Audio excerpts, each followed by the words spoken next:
তো প্রিয় বন্ধুরা, আপনারা আজকে বুঝতেই পাচ্ছেন ভিডিও টাইটেল দেখে, আজকে আপনাদেরকে আমি শেখাবো কী করে টবের মাটি প্রস্তুত করতে হয়। এজন্য অবশ্যই আপনাকে একটা ভালো মানের টব নিতে হবে, আরএফএল বা বেঙ্গলের। তারপরে যা প্রয়োজন হবে কিছু ইটের কংক্রিট নিতে হবে আপনাকে, যা দেখতে পাচ্ছেন জৈব সার নিতে হবে আপনাকে, এক মগ বালুর প্রয়োজন হবে এবং ভালো মানের মাটির। তো আপনারা বুঝতেই পারছেন আমি ভালো মানের একটা উন্নত টব নিয়েছি। আপনারা চাইলে বালতিতেও করতে পারেন। বস্তার ক্ষেত্রে অন্য বিষয়ে আপনাকে আলোচনা করতে হবে। বস্তা আর টবের মাটি তৈরি করা কিন্তু সম্পূর্ণ আলাদা। আপনারা দেখতে পাচ্ছেন।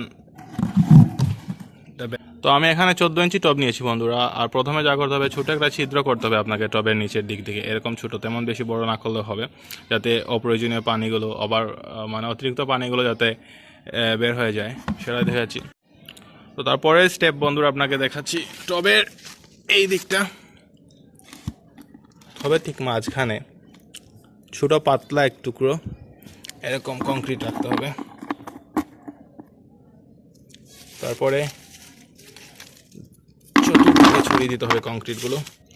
তো আপনারা দেখতে পাচ্ছেন টবে কংক্রিট দেওয়া শেষ। এখানে যা করতে হবে, এই যে বালুর কথা বলছিলাম, বালুটা কিন্তু অনেকক্ষণ আপনারা রোদে শুকোতে দিলে ভালো হয়, যাতে ওই বালুতে লুকিয়ে থাকা ব্যাকটেরিয়া বা অনেক ধরনের ভাইরাস আছে যেগুলো গাছের শিকড়ে ক্ষতি করতে পারে।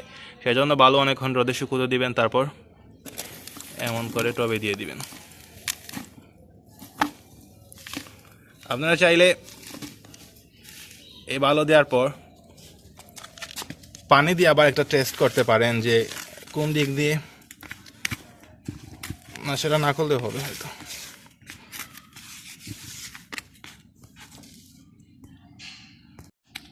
তো বালু অতিরিক্ত না দিলেও হবে, আমি অনেক বেশি দিয়ে ফেলেছি, কিছু বালু কমিয়ে নিব এখন বন্ধুরা।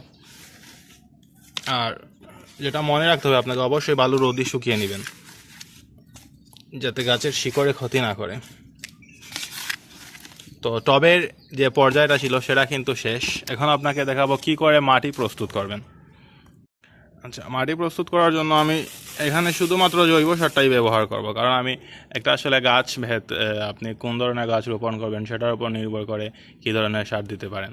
আপনারা জানেন এখন শীতকাল চলছে, আমি স্পর্শকাতর সবজি গাছ রোপণ করব, সেজন্য আমি জৈব সারটাই বেছে নিয়েছি। আর যদি আপনি স্থায়ী গাছ রোপণ করতে চান, তাহলে পটাশিয়াম বা অনেক ওই যে লাল সার, গুটি সার, এগুলো দিতে পারেন অনেক কম মাত্রায়। ওগুলো রাসায়নিক, আপনারা জানেন, গাছ মারাও যেতে পারে অতিরিক্ত দিলে আর কি। তো আমি জৈব সারটাই বেছে নিব। জৈব সারটার আসলে নির্দিষ্ট কোনো পরিমাণ নেই, আপনি যতটুকু ইচ্ছে আপনি দিতে পারেন। জৈব সার আপনারা জানেন এটা গাছের জন্য ভালো, কোনো পরিমাণ না, একটু বেশি দিলেও সমস্যা নেই, কম দিলে আবার পরেও দিতে পারবেন, পুষিয়ে নিতে পারবেন, এটা তেমন কোনো সমস্যা নেই। জৈব সার আমরা অবশ্যই মাটির সাথে মিক্স করে দেব। তার আগে কিন্তু তবে যে বালু ছিল, বালুর উপর কিছু মাটি দিলে ভালো হয় আর কি। বালুর উপর আমরা কিছু মাটি দিয়ে দিব।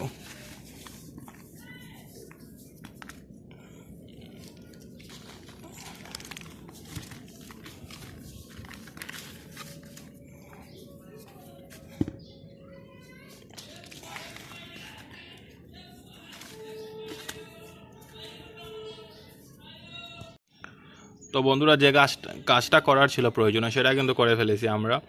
ছোট্ট একটা ছিদ্র, ইটের কংক্রিট, তারপর বালু, তারপর জৈব সার মিশ্রিত মাটি, আর তেমন কোনো কাজই কিন্তু নেই। তো আপনারা আসলে, আমি যেটা বারবার বলে দিচ্ছি আপনাদেরকে, অবশ্যই আপনারা কী গাছ রোপণ করবেন সেটার উপর নির্ভর করে আপনারা সারের প্রয়োগ। সার আসলে মাটির সাথে মিক্স করে না দিতে পারলে পরবর্তীতেও আপনারা অনেক দিন পরে টবের নিচে সার প্রয়োগ করতে পারেন। সে বিষয়ে অন্য একটা ভিডিও আমি তৈরি করবো ইনশাআল্লাহ। তো যাই হোক, আমি এখন জৈব সার মিশ্রণ করব মাটির সাথে। এই যে এরকম আমি জৈব সার আসলে পছন্দ করি, সব গাছের গোড়ায় আমি জৈব সার দেই। তেমন সার আমি অন্য কোনো প্রকার সার আসলে প্রয়োগ করি না। আর জৈব সারের দামটা অনেক কম, মাত্র 20 টাকা কেজি। আমি 2 কেজি নিয়েছি এখানে, প্রায় হাফ কেজির মতো আমি এই টবে প্রয়োগ করব। ভালো করে মিশ্রণ করে নেবেন। আর একটু নেব, এই যে বন্ধুরা। তো আমার জৈব সার মিশ্রণ করা শেষ, এটা এখন আমি টবে ঢেলে দেব। তো আরেকটা বিষয় লক্ষ্য করার মতো বন্ধুরা, দেখুন এখানে আমি জৈব সার মিশ্রণ করা মাটি যে দিয়েছি তার উপরের স্তরে আবার নর্মাল মাটি দেব, যেখানে কোনো সার প্রয়োগ করিনি। এর উপর আবার জৈব সার মিশ্রিত মাটি দেব। তো বন্ধুরা, আমার টবে মাটি তৈরি করা কিন্তু শেষ। আর আপনারা দেখতে পাচ্ছেন একটা লক্ষ্য করার মতো বিষয়, যে টবে কোনো সময়ে কিন্তু আমরা যে কোনো ধরনের গাছ রোপণ করি না কেন, টবে মাটি সম্পূর্ণ ভরাট করে রাখবেন না, এরকম হাফ না দুঃখিত কয়েক ইঞ্চি গ্যাপ রাখবেন, খালি রাখবেন। এই দেখতে পাচ্ছেন আপনারা কতটুকু আমি খালি রেখেছি, কারণ পরবর্তীতে আপনারা সার প্রয়োগ করতে পারেন, সার প্রয়োগ করার প্রয়োজন হতে পারে, পানিও অনেক প্রচুর দিতে হতে পারে। এটা আসলে নিয়মের মধ্যে পড়ে না যে ফুল আপনারা ওভার ভরাট করে রাখবেন মাটি। তো এটাই তো, আমি এখনও গাছ রোপণ করবো না, এখন দুপুরের দিক, বিকালের দিকে আপনারা জানেন গাছ রোপণ করা উত্তম সময়। তো আমি গাছ পরে রোপণ করব। আমার মাটি তৈরি করার কথা বলেছিলাম, এতটুকু করে আমি দেখিয়েছি আপনাদেরকে। আর এটা কিন্তু আপনারা অবশ্যই টবের নিচে রাখবেন। তো এই ছিল বন্ধুরা আজকের ভিডিও। ধন্যবাদ সবাইকে।